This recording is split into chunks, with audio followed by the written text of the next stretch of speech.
गुरु ब्रह्मा गुरु विष्णु गुरुनाम महेश्वर मृत्युलोक तरण तारण गुरु शक्ति नमो नमः। कुमारिका क्षेत्र कमलेश्वराय श्री चरण गुरुवे नमः। गुरुर्भारत गुरुर्विष्णु गुरुर्देवो सर्वशक्ति। धीर धैनम श्रवण पटे यतिवरा महावाक्य जनार्दन सच्चिदानंद त्वम शरणं ब्रजेश। यादवेन्द्रम दयादाता पुंडरीक्षा क्षीरसागर शयनम कमलनयनम नमस्तुते नमामि श्री हरि। धैर्य से जिसको धारण किया जाता है, कर्णपटुओं से जिनका पान किया जाता है,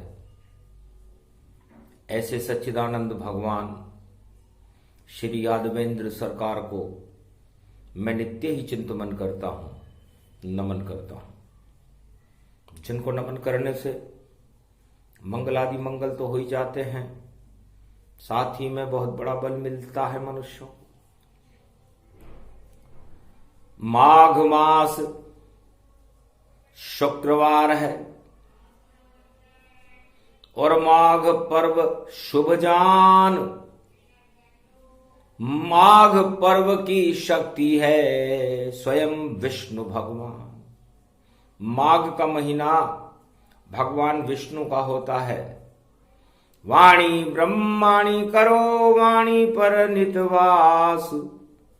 राम कथा वर्णन करूं पूर्ण करुणा आस। है सुमुखी पार्वती जी। भगवान शंकर कहते हैं कि मर्यादा पुरुषोत्तम राम जो मेरे इष्ट देव हैं, नारायण और विष्णु का ही स्वरूप है, और मैं अनादिकाल से सृष्टि के जन्म से पहले ही उनका ध्यान करता रहता हूं। मेरा तो जन्म ही नहीं हुआ, क्योंकि अवसर ही नहीं मिला मुझको। मैं कैसे जन्म दिखा पाता। मुझको भी खुद को पता नहीं कि कौन मेरे पिता है कौन माता। फिर भी शिव कैलाश में और अखंड समाधि लगाए महादेव में बन गया और नारायण कृपा दिखा। ये नारायण की कृपा है कि न मेरा कोई माता है, न मेरा कोई पिता है, न मेरा कोई जन्म है। मैं अजन्मा हूं और फिर भी मैं इस सृष्टि के जन्म से पहले आद्य गुरु जगत गुरु आद्य शक्ति महाशक्ति महादेव हूं। इससे बड़ा आश्चर्य और क्या हो सकता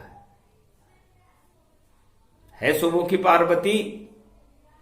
इस मृत्युलोक में जिन आत्माओं का जन्म होता है वह भी नारायण की इच्छा से होता है, और उन समस्त आत्माओं में चाहे वो किसी भी युग में जन्म ले, नवग्रह और पंचभूत क्षितिजल पावक गगन समीरा पंच तत्व मिल बने शरीरा। तो ये पंच महाभूत और नवग्रह सूर्य चंद्रमा ये उस आत्मा के साथ उनके अंशों के सहित मृत्युलोक में प्रकट हो जाते हैं, जिसे जीवन कहते हैं। और उस जीवन जीने की कला को मानवता कहते हैं, और उस जीवन में उच्छृंखलता उद्दंडता पैदा करने को दानवता कहते हैं। तो संसार में दो ही धर्म है, एक मानव धर्म है और एक दानव धर्म है। और ये आत्मा के अंदर वो बीज ईश्वर की इच्छा से प्रस्फुटित होता रहता है। क्योंकि जिनको भगवान दंड देना चाहते हैं उनको दानव बुद्धि देते हैं, और जिनको भगवान कृपा करके मुक्त करना चाहते हैं उनको मानव बुद्धि देते हैं। और देवासुर संग्राम चारों युगों में अनादिकाल से सृष्टि के जन्म के बाद हर युग में चलता ही रहता है। कभी दानवता प्रकाशमान हो जाती है, दानवता का अंधेरा छा जाता है, और कभी मानवता का प्रकाश संसार में होता रहता है। तो मानवता का द्योतक चिन्ह ईश्वर होते हैं। जब जब भी धर्म की हानि होती है, दानवता का प्रकोप होता है, तब मानवता की रक्षा करने के लिए अवतार को आना पड़ता है। अवतार एक निराकार ज्योति स्वरूप की शक्ति है। अवतार मनुष्य रूप में तो होता है, लेकिन ये 9 ग्रह उसके अधीन रहते हैं, सूर्य और चंद्रमा उसके अधीन रहते हैं, संपूर्ण प्रकृति उसके अधीन रहती है। आज्ञा उनकी ही चले जो बनते अवतार, और नहीं होती है कुंडली यही जगत का सार। तो कोई कहे कि अवतार की कुंडली यह है, ये राम की कुंडली है, ये भगवान कृष्ण की कुंडली है, ये नरसिंह अवतार की कुंडली है, तो आज तक हमने तो कोई कुंडली देखी नहीं। क्योंकि कुंडली तो उनकी होती है जो मां के गर्भ प्रगटाते हैं, और जिनको ईश्वर जन्म देता वो आत्मा बनकर वो आते हैं। पर जब जब भी अवतार हो नहीं गर्भ में जाए, वह तो यहां पर प्रकट होते हैं, बोले शंभु मुस्काए। है उमा, आज माघ का महीना, भगवान विष्णु की शक्ति, शुक्रवार का दिन, तो शुक्र रज और वीर्य से मिलकर ही इस सृष्टि पर मनुष्य का रचना होती है, नर और नारी बनते हैं। आज शुक्रवार है, माघ का महीना है, तो अवतार प्रकट होते हैं। पहला प्रमाण देते हैं हम, सतयुग में मां और पिता नहीं, गर मात पिता से जन्मते अवतार, तो नरसिंह अवतार होता ही नहीं। नहीं कच्छ, कहीं कच्छ बने, कहीं मच्छ बने, और कहीं 52 अवतार बन जाते हैं, और कहीं नरसिंह बनते सतयुग में, और माता पिता नहीं पाते। तो संसार में 4 वेद, 6 शास्त्र और 18 पुराण में कहीं भी अंकित नहीं है कि नरसिंह अवतार के माता पिता कौन थे, 52 अवतार के माता पिता कौन थे, कच्छ अवतार के माता पिता कौन थे, मच्छ अवतार के माता पिता कौन थे। तो ये नियम उन पर लागू नहीं होता सुमुखी पार्वती, क्योंकि अवतार पर कुंडली नहीं चलती, ग्रह नहीं चलते, प्रकृति का नहीं चलता, वो खुद अपने आप में ही एक प्रकृति है। तो 56 सेकंड का अवतार रूप सतयुग में नरसिंह बनाया है, और नहीं कोई उनका माता पिता, वह खंबे से जन्माया है। खंबे से ही जिनका जन्म हो गया है उमा, तो खंबे से प्रकट हुए कि नहीं हुए। तो कंकर कंकर में शंकर है, रज रज में राम जी रमे हुए। जब इच्छा होती प्रकृति की, तो सामने देखो खड़े हुए। भक्तों के ऊपर जब हो प्रकोप, या मानवता पर हो प्रकोप, या धर्म क्षेत्र पर हो प्रकोप, तो सामने ईश्वर खड़े हुए। तो सतयुग में भक्त प्रहलाद के बुलाने पर भगवान नारायण बिना और माता और पिता के गर्भ से जन्म लेकर के नहीं, खंबे में से ही प्रकट हो गए और खंबे में ही वापस चले गए और हिरण्याकश्यप मारा गया। वेद प्रमाण कह रही वाणी, बोल रही वाणी ब्रह्माणी। अब बताओ, कोई कहे कि अवतार की कुंडली लाओ, तो नरसिंह अवतार की कुंडली कौन से ज्योतिषी ने बनाई होगी? पता ही नहीं होगा उस ज्योतिषी को कि कहां पैदा होगा, कौन से गर्भ में होगा। कुंडली तो गर्भ से बाहर आने वाले की बनती। और भाई प्रगट कृपाला दीन दयाला कौशल्या हितकारी। खीर से अयोध्या में पुत्र पैदा हो रहे राजा दशरथ के यहां, गर्भ से नहीं। भय प्रगट कृपाला, प्रकट हुए हैं, किसी गर्भ में नहीं गए। तो राम की कुंडली कौन बनाएगा? कुंडलियां तो उनकी बनती है जो मां के गर्भ से जन्म ले, वो तो प्रकट हो रहे। तो अवतार मां के गर्भ से जन्मते नहीं, खाली एक संकेत करते हैं। नरसिंह अवतार की माता पिता कौन है? उमा, आपने मेरे से, आप सती थी तब मेरा विवाह आपसे हुआ, दक्ष की पुत्री थी आप। उसके बाद आपने आत्मदाह किया दक्ष के यहां, और फिर हिमाचल पुत्री बनी, उमा बनी, फिर मेरे से आपका विवाह हो गया। अब आप बताओ कि मेरा तो जन्म ही नहीं है, तो आपने विवाह किससे किया? और यदि मेरा जन्म है तो मेरे माता पिता कौन है? आपके माता पिता तो राजा दक्ष थे, मेनाक नाम का राजा हिमाचल का राजा था, वो थे। पर मेरे माता पिता को, तो मेरे इष्टदेव का भी जन्म नहीं होता और मेरा भी जन्म नहीं होता। हम आद्य शक्तियां हैं, और न ब्रह्मा का जन्म होता। और यदि जन्म हुआ हो तो बताओ, ब्रह्मा के पुत्र और पुत्रियों का तो जन्म सारे वेद बता देंगे। और फिर आए कृष्ण द्वापर युग के माय, अर्धरात्रि रोहिणी नक्षत्र अष्टमी, और 12 बजे जेल प्रगटाए। भय कृष्ण जन्म अति सुंदर अष्टमी, रोहिणी रूप सुजाना, भादो मास की रात अंधेरी, कृष्ण प्रगटे भगवाना। तो भगवान कृष्ण का जन्म हुआ, तो देवकी के गर्भ से नहीं। देवकी का गर्भ और बलराम, रोहिणी ने उसको गर्भ को ही स्थानांतरित कर दिया, बलराम पैदा हो गए, क्योंकि देवकी के तो बलराम पैदा नहीं हुए। और लोग कहते हैं कि बलराम कृष्ण के भाई हैं, ये मैं नहीं कह रहा। तो कैसे है? तो वहां गर्भ धरे के धरे रह गए, गर्भ कुंडलियां धरी की धरी रह गई, कंस की सारी योजना धरी की धरी रह गई कि 8वें गर्भ से तेरा काल जन्म लेगा। तो काल जन्म नहीं लेता, प्रकट हो जाता है। जब किसी इंसान की मृत्यु होती है तो काल का जन्म किसी मां के गर्भ से नहीं होता, अपने आप प्रकट हो जाता है। उसी तरह अवतार अपने आप प्रकट हो जाते हैं, और भगवान श्री कृष्ण प्रकट हो गए। तो भादो मास की अष्टमी, कृष्ण पक्ष के माय, और नक्षत्र था रोहिणी, और कृष्ण जन्म हो ही जाए। तो कृष्ण भी प्रकट हुए, नरसिंह अवतार, कच्छ मच्छ अवतार, 52 अवतार भी प्रकट हुए, और राम अवतार, राम लक्ष्मण भरत शत्रुघ्न भी प्रकट हुए।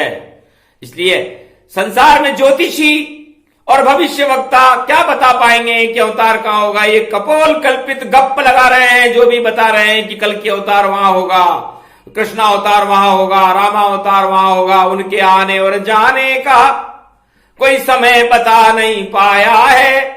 जब उनकी इच्छा होती है तो खुद पृथ्वी प्रगटाया है। तो है सुमुखी पार्वती, वाणी आज ही खोल रही है, थोड़ा थोड़ा राज। अरे भारत में और सारे जगत में समस्याओं का समाधान करो महाराज।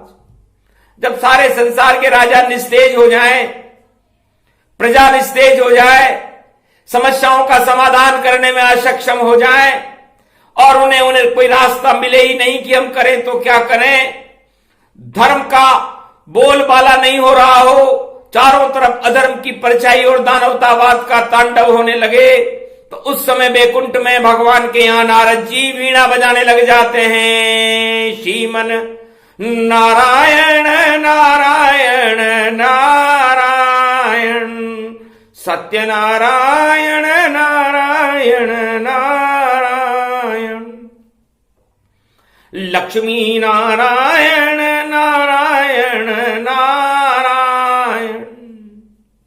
तब भगवान विष्णु जो नीली चादर ओढ़कर क्षीर सागर में शयन करते हैं, नारद की वीणा को सुन करके जागृत हो जाते। और हर देव प्रबोधनी एकादशी को सारे देवता ही जागृत होते हैं और भगवान विष्णु भी जागृत होकर के उस देश को सबसे पहले देखते हैं जहां अवतारों का जन्म होता है, और वो देश भारत है। तो भारत के चक्रवर्ती सम्राट दो ही सरकारें हैं चारों युगों में, एक राघवेंद्र सरकार भगवान मर्यादा पुरुषोत्तम राम, और एक यादवेंद्र सरकार भगवान श्री कृष्ण।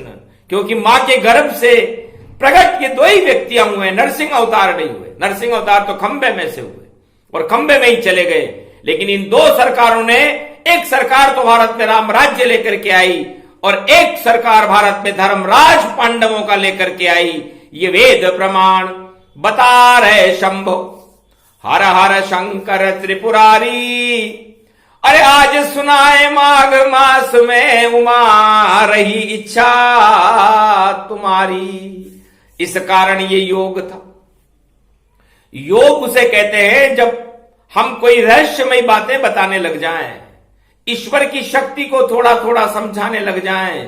तो कलयुग में ये योग आज प्रस्फुटित हुआ अपने ही आप, और वाणी में भोले सुनाते हैं। और कैसे होंगे कल की अवतार, ये थोड़ी बात बताते हैं।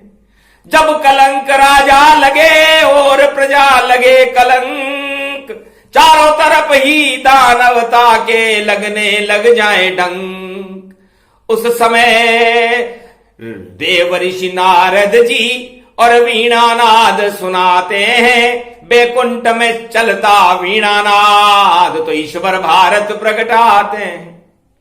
अरे नारद की वीणा से अवतार निकलता जाता है, अवतार निकलता जाता है। जब नारद वीणा बजाता है अवतार प्रकट हो जाता है।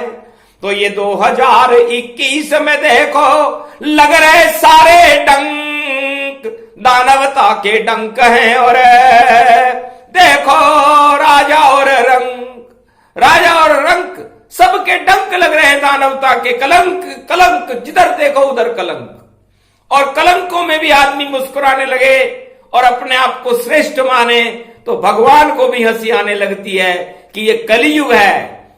और उस कलंक को हटाने के लिए ही तो कलंकी अवतार है। नाम क्या रखा? मां जी नाम पर देखो,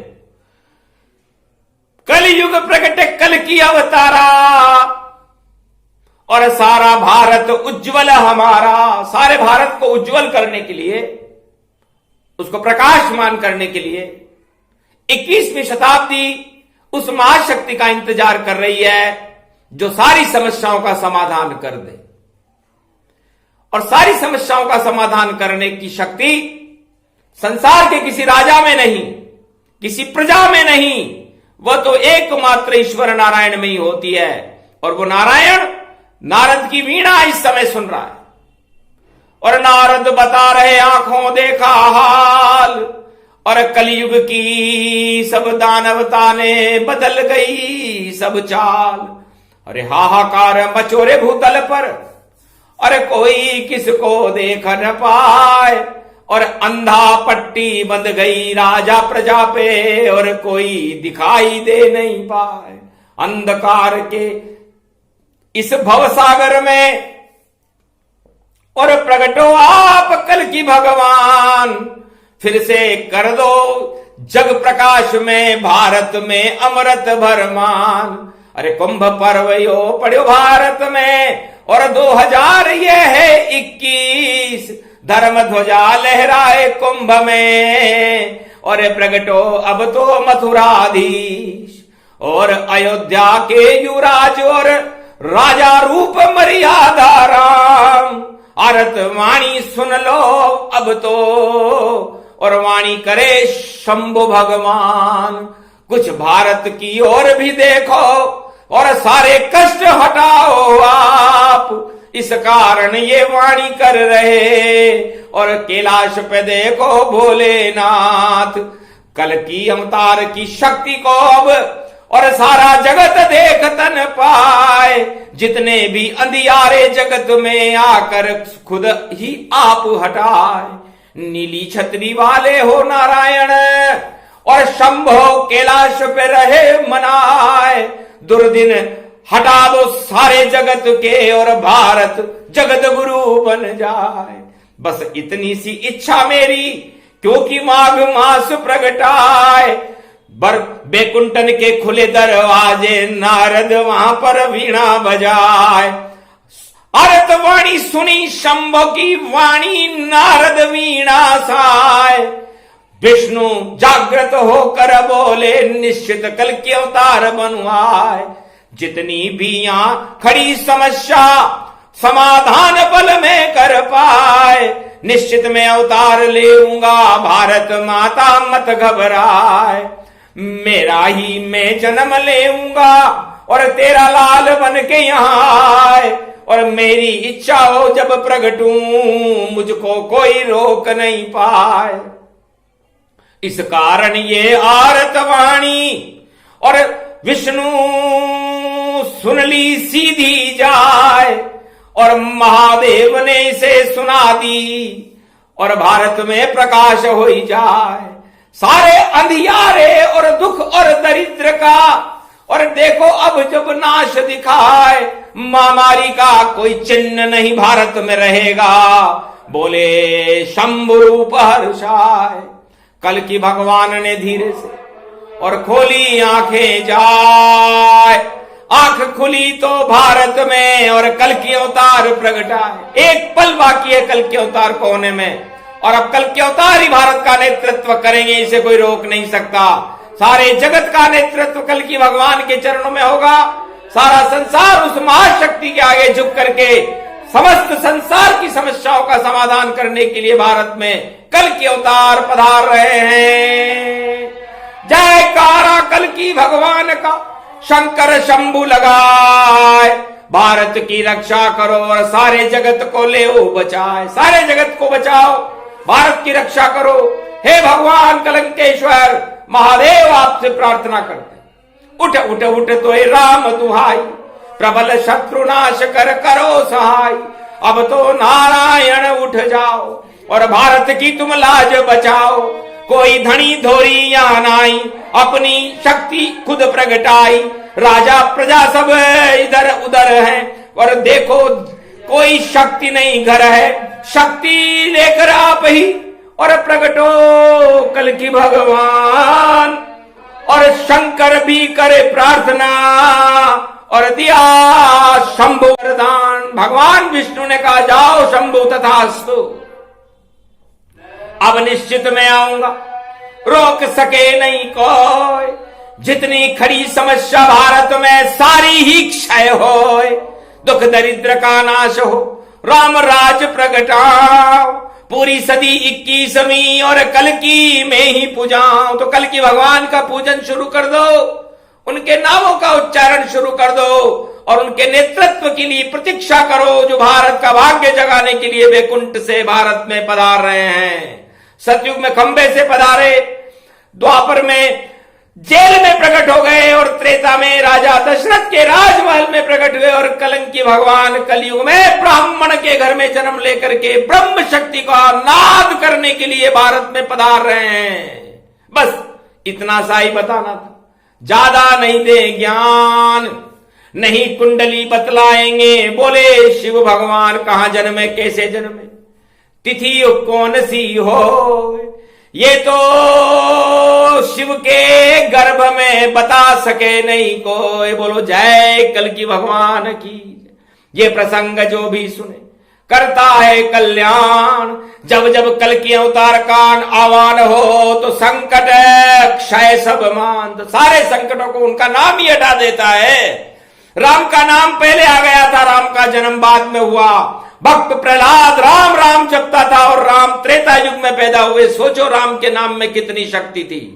इसलिए राम के नाम की निंदा करने वाले और कृष्ण के नाम की निंदा करने वालों को पता ही नहीं है कि वो कर क्या रहे हैं।